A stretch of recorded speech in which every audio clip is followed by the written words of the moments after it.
On today's episode, I'm happy to have Danielle M. Brown, the Associate Director of the Ad Hoc Committee Against Racism at the USCCB, the United States Conference of Catholic Bishops. She was born and raised in the Archdiocese of Detroit. She's a lawyer licensed in the state of Michigan, and before coming to the USCCB in 2018, she served on several boards, commissions, and ministries in Lansing, Michigan, including co-founding and leading one of Renewal Ministry's first young adult discipleship chapters, ID 916, now known simply as ID. Knowing Danielle, I know that ID had a huge impact on her faith life. She was also a diocesan delegate at the USCCB Convocation of Catholic Leaders and the National Black Catholic Congress in 2017. Previously, she was a three-time governor-appointed appellate administrative law judge in the state of Michigan and an assistant deputy legal counsel to the governor of the state of Michigan. Danielle and I had a great time talking about things that matter to the Catholic Church. I'm sure you're going to enjoy this episode as well. So we're here with Danielle Brown. Hi, Danielle. It's good to talk to you again. Danielle works for the U.S. bishops, as you guys heard in the intro. And I want to jump right into something big. Okay, we're going to skip like the niceties because Danielle and I know each other. We're going to skip right into this. I'm kind of feeling like it's hard to have a fruitful conversation in our culture today. You know, it's getting harder and harder. The sitting down with somebody who, especially somebody who you might have an ideological difference with, a political difference with, a difference in religion or belief with, having a good, fruitful conversation is becoming less and less likely in our culture. I mean, people seem angry, on edge, they're agitated, they're looking for something almost to be offended at, or they come into it with like, I'm offended already by what you believe. Right. Now we're Catholic disciples, right? And we're supposed to be helping folks and having these kind of conversations. How do we navigate this kind of issues in the midst of that kind of culture? Yeah. So I think I'm a very visual thinker. So as you're asking me those questions, I'm seeing all these layers, I'm seeing interconnections in my brain, you know. And so for an answer, like I would always have to give sort of like a there's a stratosphere of answers. And so we need to kind of try to cut through some of these layers, right? And that's part of the problem.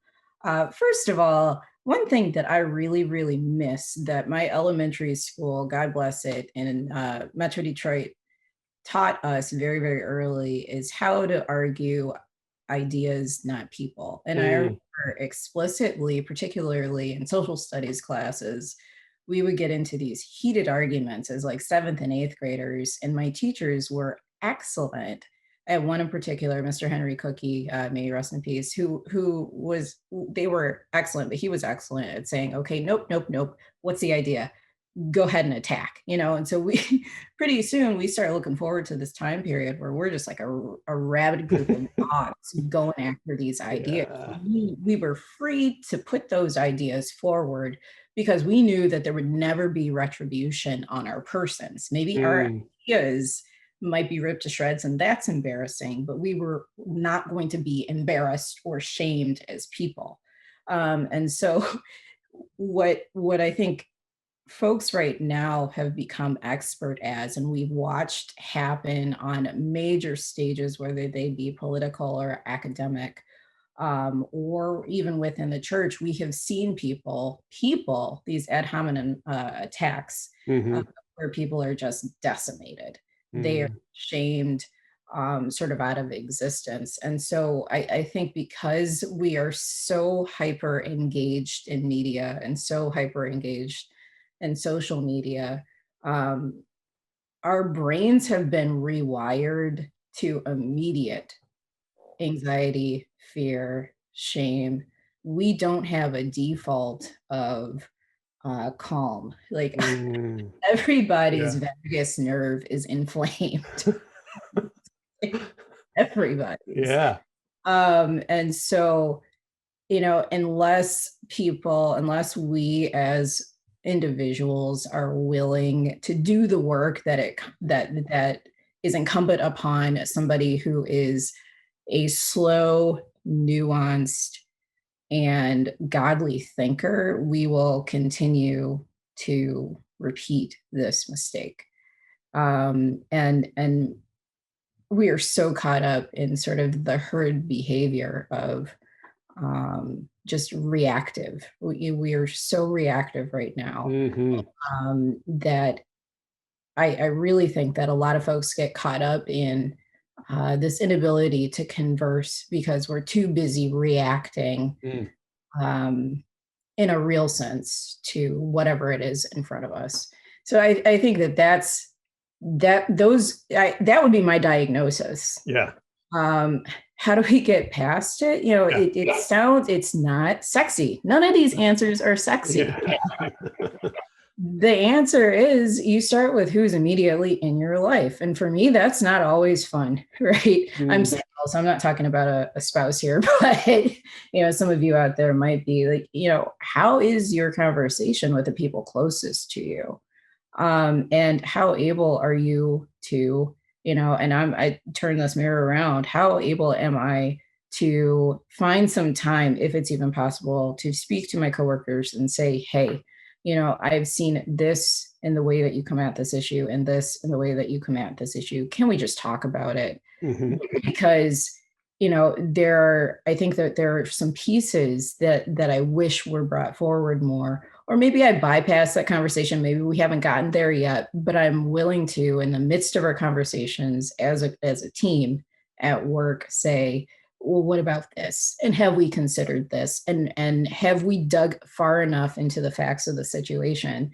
But as I mentioned, facts, I think ordinary people have lost the skill of figuring out what the facts are. So I'll Hmm. stop there. I could go on and on and on, but No, I think, and here's something I've noticed too. We talk about feelings a lot, right? I feel this. yeah, This made me feel that, et cetera. yeah, And feelings have become paramount in our yeah, culture. yeah, Now, for somebody who's in the midst of, their entire life is surrounding feelings, to bring, okay, well, here's the intellectual argument to play, right, and to try to bring that to bear to this person sometimes doesn't work, right? right, right, So the issue is they sometimes seem to just be at the crux of, here's where the problem lies. I don't even want to talk about what you think, because here's how I feel.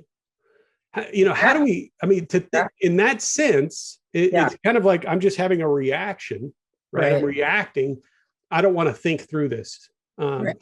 Um, and that to me is not a Christian response in some ways. But we can't just change people and say, hey, folks, we really need to have an intellectual, theological, philosophical debate about this Right. when somebody's feeling so strongly, right? And Well, and I agree, but I would push back just ever so slightly and say that, one place where I think particularly the church is needing some kind of shoring up is, we've got all of this amazing teaching and all of Mhm. these amazing modern day theologians who are pumping out books like I pump out dirty dishes, right? Like, I mean, they just like they sneeze and the book Yeah, comes. And I'm just like, what? And it's all amazing, and it's all, in keeping with the magisterium and the catechism, and yeah, but it's the type of development of thought that Pope Benedict particularly has talked about in the past. Probably Pope John Paul II as well. But at any rate, we got all of that, and it's just this sort of otherworldly, you know, amazing exegesis of whatever topic.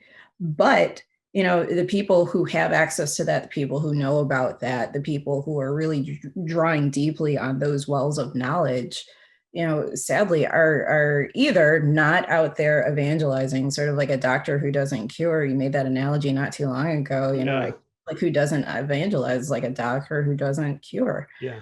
um, and so there are these huge communities of Catholics who are just lapping it up, and it's a type of spiritual gluttony that's happening, but they're not sharing it. Hmm. People most in need, they're not sharing it across these economic, racial, whatever boundaries, ideological boundaries, because we just think that these are no-go zones.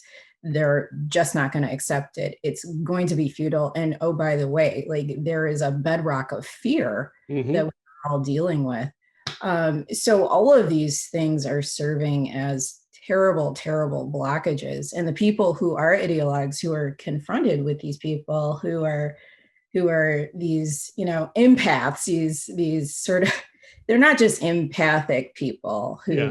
who are essentially super feelers, like that's a real thing, but they are people who kind of built this idol to their feelings. Yeah. And if you bow down and worship to their feelings, then you shall not pass, right? Yeah. So there has to be an ability for the folks who are really trying to do a work of mercy to kind of lay down some of their ideology, because in some sense they've got a higher ground here, Mm-hmm. and be willing to enter in and at least validate to bring down some of the inflammation of the Mm-hmm. situation so that we can begin to say, okay, like, can we just talk about your feelings? Yeah. Like, are you able to step far away from this is assuming a rational person on some level. Are you willing to step away from your feelings far enough that we can at least talk about those separately from what you actually believe, which is not the Yeah. same as what you're feeling. So, Yeah. And you that's kind of where I was going with it, is that, the truth is not always the right answer in the moment, right?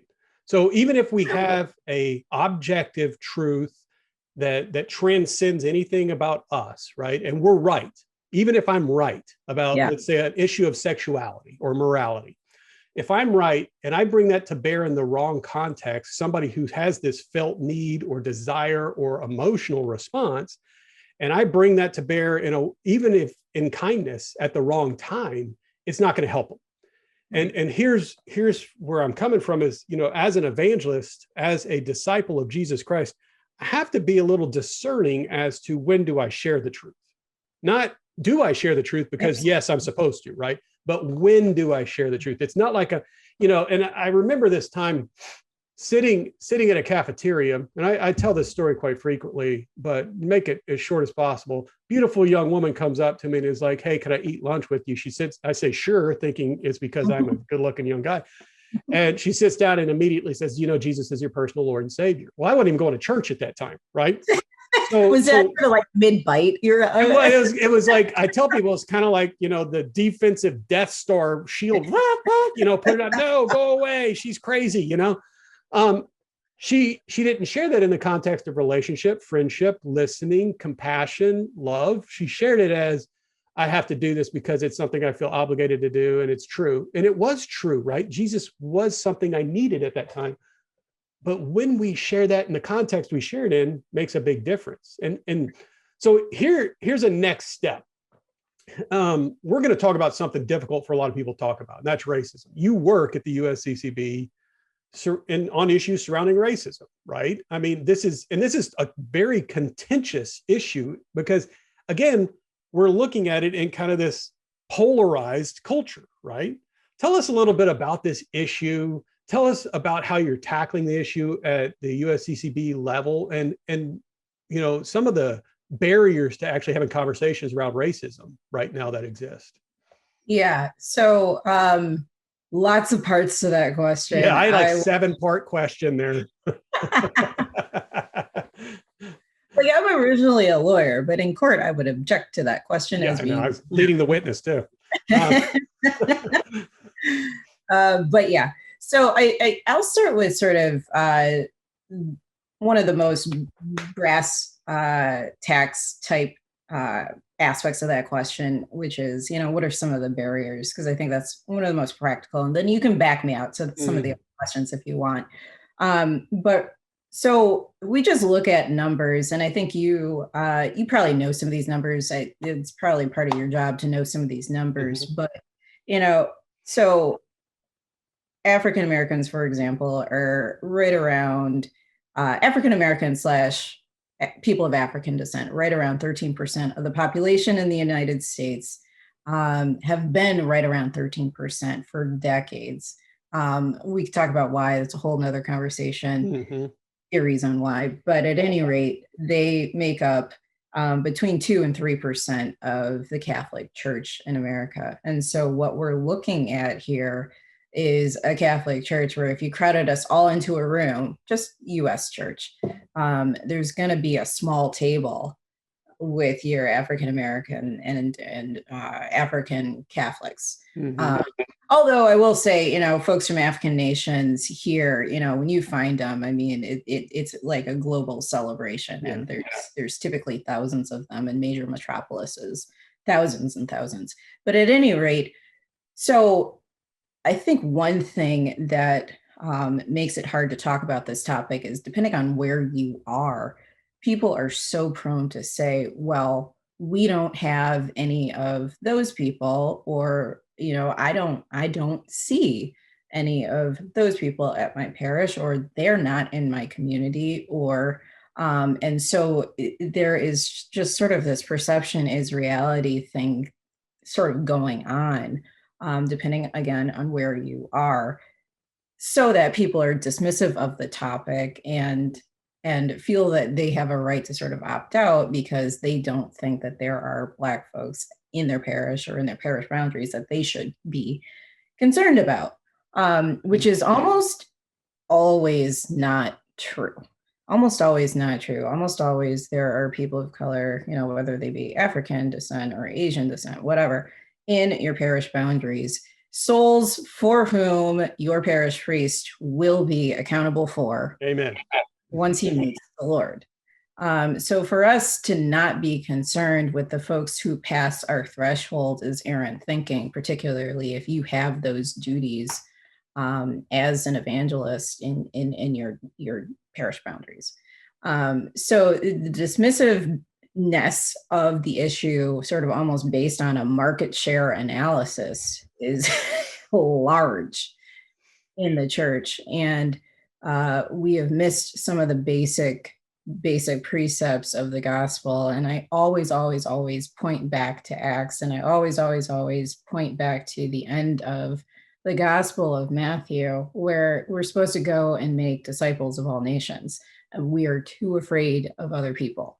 We are way too afraid of other people. And even before, this cancel culture erupted in the United States in such a major way, people in my life have been terrified to talk to me in the context of Catholic events and, walking into new Catholic churches, and it is much less so now that I am where I am, so to speak, and I have this position working for the bishops. But, when I was just a ordinary Catholic, barrier upon barrier upon barrier to get people to kind of realize that I am coming in peace here, people. Like, I am here to serve the Lord, and I think that people underestimate the extent to which, particularly when you're African or of African descent, and in the United States, in the Catholic Church, in any Catholic context,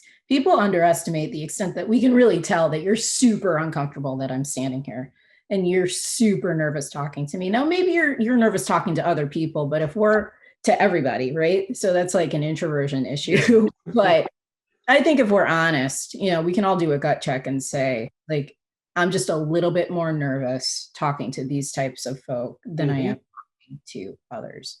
And so it creates hurdles more than anything else to people coming into Christian community, which is really the onboarding to full discipleship. Yeah.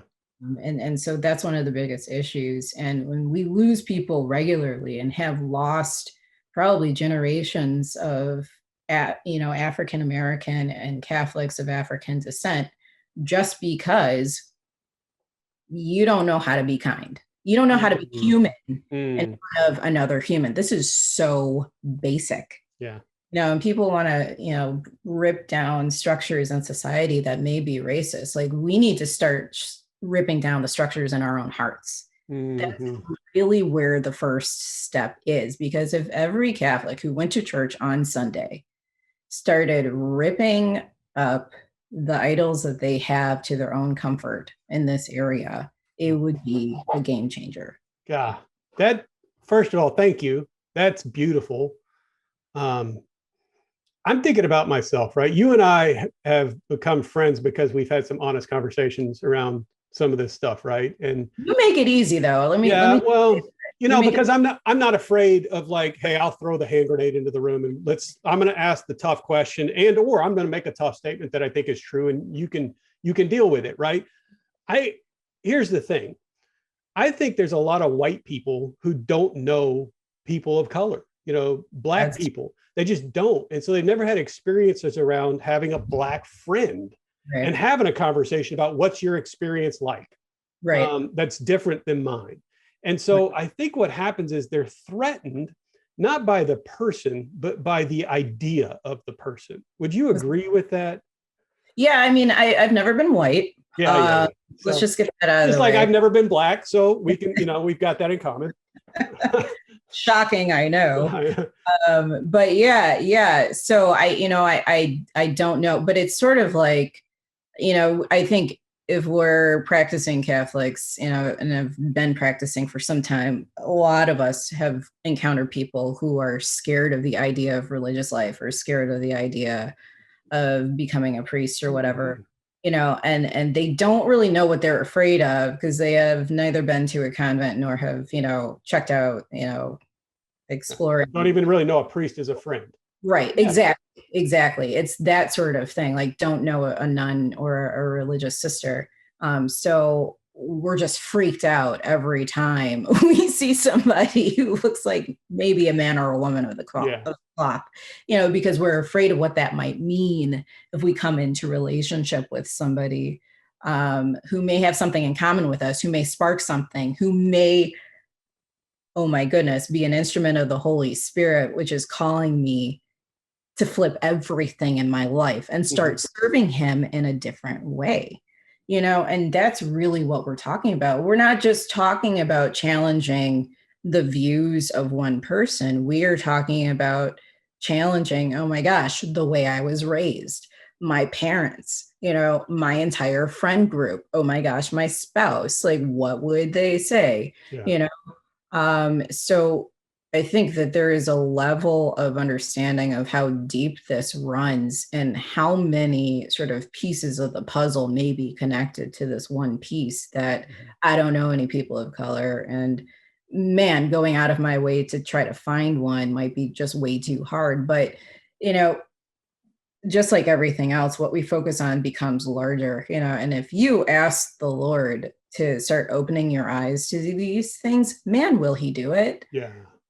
So even if it's somebody that you see at the market every day, like they're in your life, you just have never really seen them. Like you see them because they're asking you paper or plastic, but you have never seen this person. You don't know their name, but you see them every single day, every single week. What's going on here? Yeah. And that's the life of a disciple, right? We're called to we're called to community. And this is where I think the rubber meets the road for me, is that Catholics suck at community. Let's just call it out. So bad. We're terrible at relationships. We're terrible at friendship. And it starts with, I'm going to be a little bit vulnerable.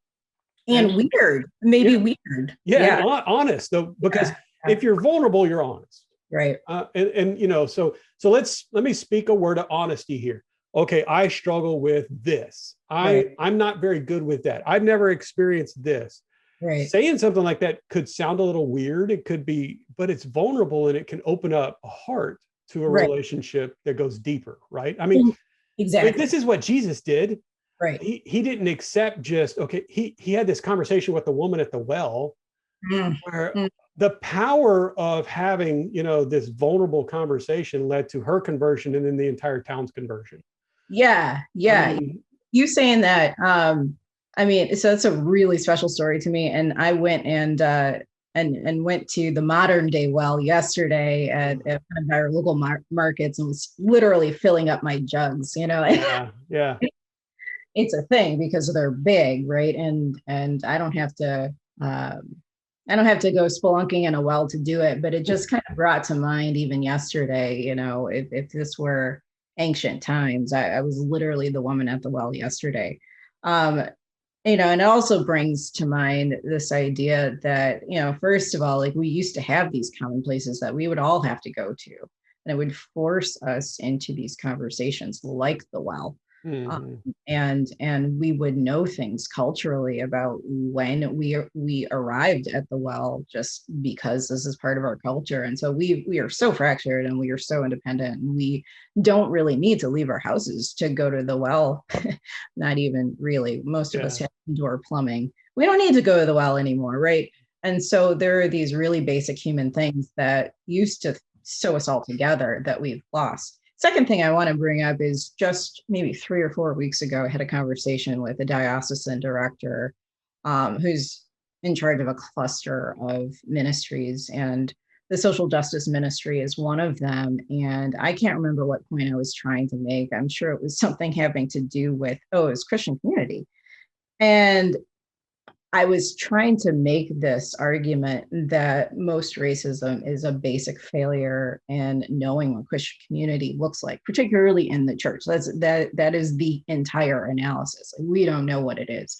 And he says, well, and I talked about prayer time and the fact that if we as disciples had a daily prayer time, and we as disciples knew how to examine our consciences, and we as disciples knew how to your point, say, hey, brother or sister, I saw this yesterday. I saw it, 2 or 3 months ago, and I saw it before that. It's not that we're Mm-hmm. keeping a list. It's just that we're bringing to attention this behavior that seems to be a pattern. I just want to speak into it because I love you. Yeah. And I don't know if you know what you're doing, either to yourself, to other people, or like, it hurts my heart, because my heart for you is that you love this person, this group, your life, the Lord, the way that you're the way that you're supposed to. So I just want to talk to you about that, and the point that he was making is, well, I know a lot of holy people who pray every day, but they're objectively racist. And I said, failure in Christian community, because if you had a disciple like Christ-driven relationship, you would have talked to them about that a long time ago. Yeah. And I didn't say that directly to him, because I made the point that it was a failure in Christian community, and said all the things I did before, without saying, like, you're failing, friend. But I mean, that was really the takeaway there. What are we doing to become better disciples, to become better friends, to become literally better vessels that the Lord can, albeit feebly, work through. Mm-hmm. Yeah, and sometimes it means calling people out, right? With some love. And let's call this out. Racism is an objective sin, always and every single time. Every time. Every single time. There's no context in which racism is a good thing ever, and it can't be. Yeah. And we need to state that more forcefully as a church, I think. I agree. And we also need to do it with others. Yeah. And I do have people in my life who I've heard say racist things. I'm like, don't do it. It's wrong. Yeah. But it's also first examining myself, right? Right. What are my preconceived notions? Where do I come and approach a person? Do I treat them differently? What kind of decisions am I making? Exactly. And I got to tell you, calling somebody else tough, but being called out might be tougher for me. It's really painful. Yeah, me too. Yeah. And I got to tell you, my first reaction, because I'm this guy, I have this thing. I don't know if you've ever heard of it. It's called pride. When somebody calls me out, my first reaction is usually a defensive reaction. Yeah. Like, and my wife called me out the other day on my driving. Okay. Because I speed quite a bit. I'll be honest, I speed.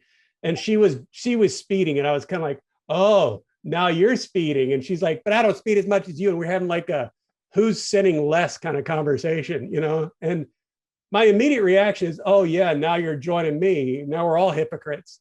When really my reaction should have been, you know what, I really need to slow down, right? I mean, even if it's something small, like, okay, I'm going a few miles per hour over the speed limit, it matters, even in the little things, right? In the way we think, the small decisions we make, because those build up to a bigger way of thinking about the world and other people. And why am I speeding? It's because I'm being selfish. Exactly. I want to get there faster. Nailed it. It's those kind of silly little things. And I know that's not on the scale of, okay, I went from racism to speeding. That's a way different scale here. My point is, it all matters. That's right. Yeah. And it matters to God. That's something else. It matters to God how we treat one another, how we think about one another.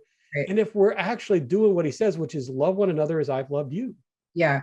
And I mean, you made a lot of really good points there. I mean, they point to something in my mind, to two really specific things. And one is how our brains have been wired, which is what we're talking about. And then secondly, it really calls to mind that how we receive these things is really, particularly being called out, is really dependent upon how recollected I am. Yeah. So, right, like if I'm prayed up, and I've had a good run of being prayed up, like and as missionary disciples, like we're called to pray every day, right? Yeah. Skipping a day is not an option. So if I'm prayed up every day, I'm staying in a state of grace, right? Like I can receive that so much better than when, I haven't had time to pray in ages, or, I'm just not taking a point in the day or in the morning, whatever, to bring myself before the Lord and just do a gut check. So if I'm not recollected, forget it, and the other piece that this has to do with is just temperament, like I think you and I are both like pretty caloric on some level. I don't know what else you got in you, but I know I got some caloric in me. A lot of anger and pride. which are temperament all in themselves. Yeah, but so those temptations can be really strong in people who are caloric. But that has a lot to do. So self-knowledge has a lot to do with like how predisposed am I to lash out when people point out something that I've done wrong, or how predisposed am I, to just sort of collapse. Yeah. Some people who just can't take it and they don't even get defensive. They just sort of internally collapse and spend the rest of the day beating themselves up. Those are melancholic friends. So temperament has a lot to do with it. And then just the wiring, like all of the little decisions, how aware are we of the tapes in our brains? And if we don't do what it takes to start being aware of that and catching ourselves and redirecting our brain towards the mind of Christ, we have to know the mind of Christ to do that first. Yeah. But secondly, we have to be honest with ourselves. I am doing the work that I'm doing for the Catholic Church. I am an African-American woman, but I still have to check myself about preconceived ideas, whether it's talking to a person with like a deep Southern accent, which may trigger me as a Northerner, somebody who's got an accent from somewhere out on the West Coast, that might trigger me, or, if you're from the South and vice versa, you hear a Northern voice and you've got all these preconceived ideas because you just don't like Northerners. They've never been nice to you. How are you going to be reacting? And so, again, this really starts with self-knowledge. And from there, you can begin to bring those parts to Christ. But we have to also understand that, you recognizing that you've got some prejudiced ideas, or you've got even full-blown racist ideas, does not make you a bad person. And nobody is deemed to be a racist the rest of their lives. Yeah. And you're not a racist just because of your skin color, that it might be a little bit creamy. That does not make you a racist. And I heard one of my brothers in Christ, African American, say really eloquently, like, if you have the ability to hate, you have the ability to be a racist. But if your heart is still beating, you still have an opportunity for conversion. Amen. And that argument works for you to the extent that you believe that Jesus is real and not a myth, and so these things boil down to, in a Catholic response, some very, very basic precepts of whether or not we believe he was a liar, a lunatic, or a Lord. What do we believe? And from that point, are we going to go ahead and believe what was in the gospel? And if we can't go through the gospel and find anything about people's skin color being the determinant of whether or not they are sinners, then we should stop engaging in those types of thought processes that are being sort of trafficked in the public sphere and get back into the gospel of Christ. Yeah. We should just let you preach it. I can do it too. So I want to make. I have to say, what about you? I'm going to make a point, and then I'm going to ask a question. So here's my point. Jesus spent time in Africa, never in Europe. Just want to point that out. Snap. Second, he wasn't a white guy. And the third, so now this leads me to a question. Let's say you're a Catholic leader in a parish or a diocese right now, and you've done some of this examination of your own heart. You're trying to, talk about this stuff. What are your next steps to help the church, whether Yeah, that's at the parish or the diocesan level? What are their next steps as a Catholic yeah, leader? that's a really good question. I mean, it really has a lot to do with what's going on in your context. Mm-hmm. So there's certain dioceses where they're almost like over their skis on this issue, where they Mm-hmm. almost need to like reel it back in and say, okay, what do we got? What do we got going on? Is it really good? Yes, yes, yes. Is it in the name of racial justice? Yes, yes, yes. Okay, like, is Jesus on that bus? And if Jesus is on that bus, good, but you need to check what seat he's in. Yeah, yeah, Jesus need to be the driver of that bus, not just on the bus, right? yeah. Not just like sort of strapped to the fender. Jesus needs to be driving that bus. So practically speaking, like I said, if you're already sort of over your skis, um, it's really important to start thinking along the lines of, okay, what can we do that's faith in action that really calls Mm-hmm. for us to sort of mobilize and move forward, and this is not just programming, like what kind of events can we do together potentially that will lead us to a destination where Christ is at the apex. So I would have a couple of potential suggestions. One would be pilgrimage just across your town.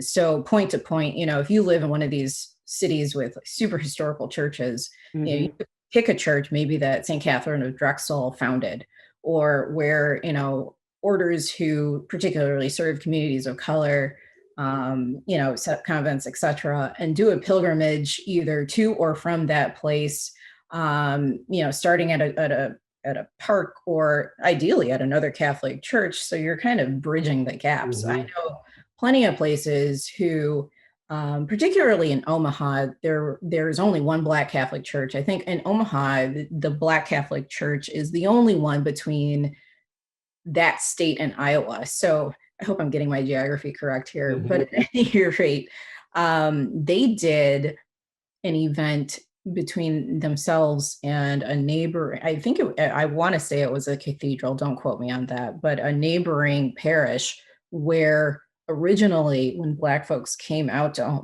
Omaha, they were essentially kicked out of. Mm-hmm. So back in the 1800s or the turn of the century, somewhere in there, Black folks were either made to sit up in the rafters and then eventually felt that they needed to go and build their own church. So recently, within the last 5 years, even a group of Black Catholics and that church decided to do essentially an exchange, uh, where one congregation went to the other. They still, I believe, need to do the vice versa.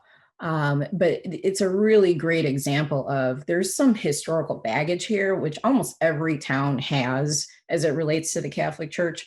How do we pick out appreciable ways to literally walk a bridge between the two? Yeah. Um, and it brings back the ancient process of pilgrimage. Mm. And the group that really had me start thinking about this is, I think it's Modern Catholic Pilgrimage. And they have started setting some of these things up. They're very small apostolate, but I just thought this is really replicable, and can be done in any town. So the pilgrimage idea is one thing. The second thing, for the other extreme, where your parish or your diocese isn't really doing anything, I always say pastoral letter, pastoral letter, pastoral letter. Which one? Open Wide Our Hearts. The Enduring Call to Love is the most recent Mm. one, which was put out in 2018, but it kind of got bowled over, in the wake of church scandals and then COVID and then George Floyd. And it's had, really summer after summer, year after year of people not being able to pay it the attention that it should be given. But for folks who are really getting started and talking and thinking about racial issues, that letter, I have been told, is really challenging Mm-hmm. to people who've been in the game of racial justice, I'm calling it a game, no disrespect, Yeah. but been on the field, in the arena, For 20 years, they read the pastoral and they're like, okay, thank you. And they kind of kindly shove it back or they put it Yeah. on the shelf or whatever. But for new people, whoa, this is so challenging. Whoa, I can't believe they said that. Whoa, I don't think that's true. And so as I tell people, really sitting down with the pastoral letter and reading it either on your own or with a group with the study guide, which is really designed to bring people deeper into the theological message and the evangelical and discipleship consequences of racism, which are really crucial.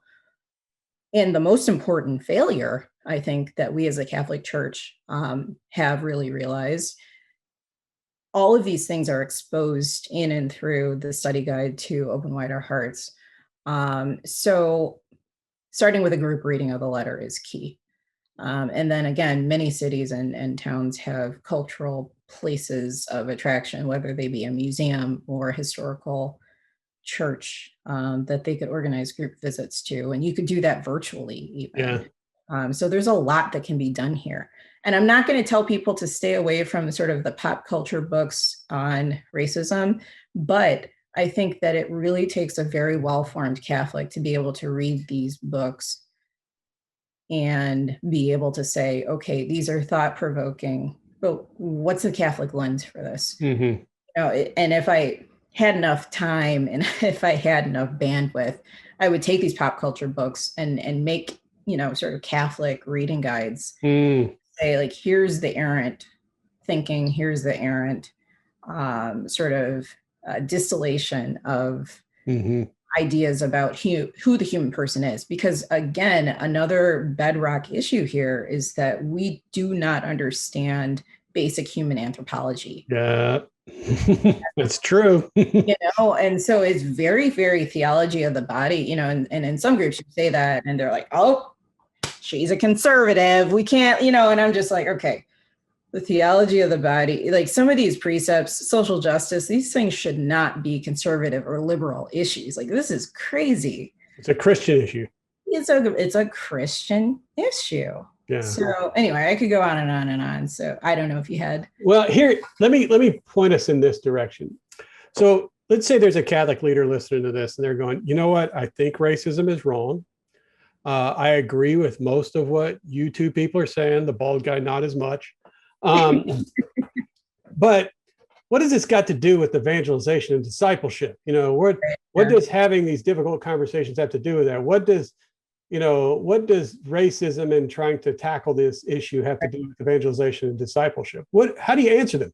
Yeah. So answer it with a story, which is like one of the best ways to answer any question. Yeah. It's like Jesus. It's a Q and Q now, right? Not a Q. That's right. That's right. Like, be Jesus as Jesus would be if he were you. That's ultimately what we're called to do. Thank you, ID in Ann Arbor, for teaching me that. But at any rate, story.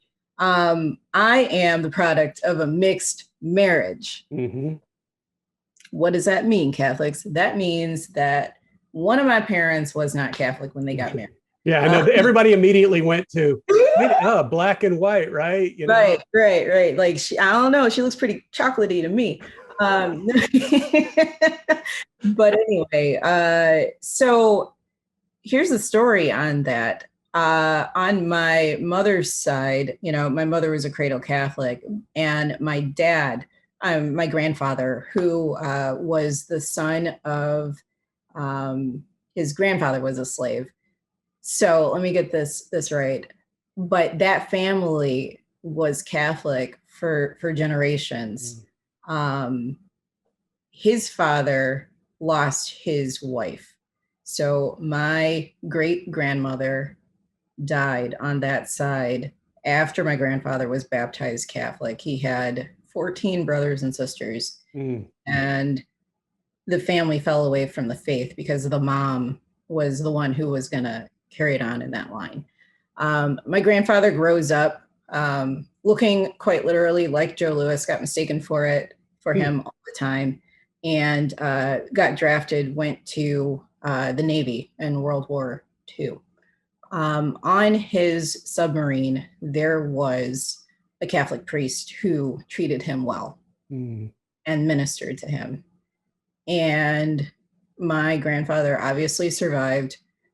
came back to the States, settled in Chicago, and met my grandmother at a dinner party, proposed like 2 minutes later, literally. They were like, I've been on a submarine and you look a lot better than the rest of those dudes. that's kind of how that went. And 4 months later, they got married. And I remember looking at their wedding book, date we met, date we married. And I was like, Grandpa, like, handle it 4 months. But anyway, it worked because they were married for decades and decades and decades. But at any rate, my grandmother was Baptist when they met. And after they got married in Chicago, they were going to this Baptist church because my grandfather, really didn't continue in his faith after his mom died when he was very, very small. And he, knows parish went to the Baptist, but he didn't like it. And grandma didn't like it either. So they finally had a conversation, and my grandfather basically was like, what are we going to do? My grandmother said, like, I'll follow you wherever you want to go. And he said, I think I want to be Catholic. And it was really based on the witness of this priest who, family lore says that he was an Irish priest or of Irish descent on the submarine, who was kind to my grandfather, that made him think, I'm going to choose this church, I'm going to choose this faith. Had it not been for that chaplain, there is no guarantee that I would be Catholic. Yeah. And so that is the impact of evangelization and witness. Because if my grandfather's chaplain in the Navy had treated him like some of us have out in the field at these, lily white parishes, or these parishes where we only have one family, or everybody knows the Johnsons, whatever it is, if he had received the type of treatment that even I have received in certain parishes, I'm not sure that he would have picked this church, and our entire family tree would look completely different. Yeah. And that is what we're really talking about here. Effective witness of the gospel has the power to change the shape of people's family trees. And to introduce the ministry of the church that is the only one that has the ability to release generational shackles. Yeah. The priesthood of this church, and I'm not talking about the people. Yeah. I'm talking about, I'm talking about the ministerial priesthood. Yeah, that's right. The ministerial priesthood has power over the individual human soul, and the sort of exorcism that happens throughout really each one of the sacraments has the ability to right all the wrong that has happened from my generation backwards. Yeah. Like the power there is ridiculous.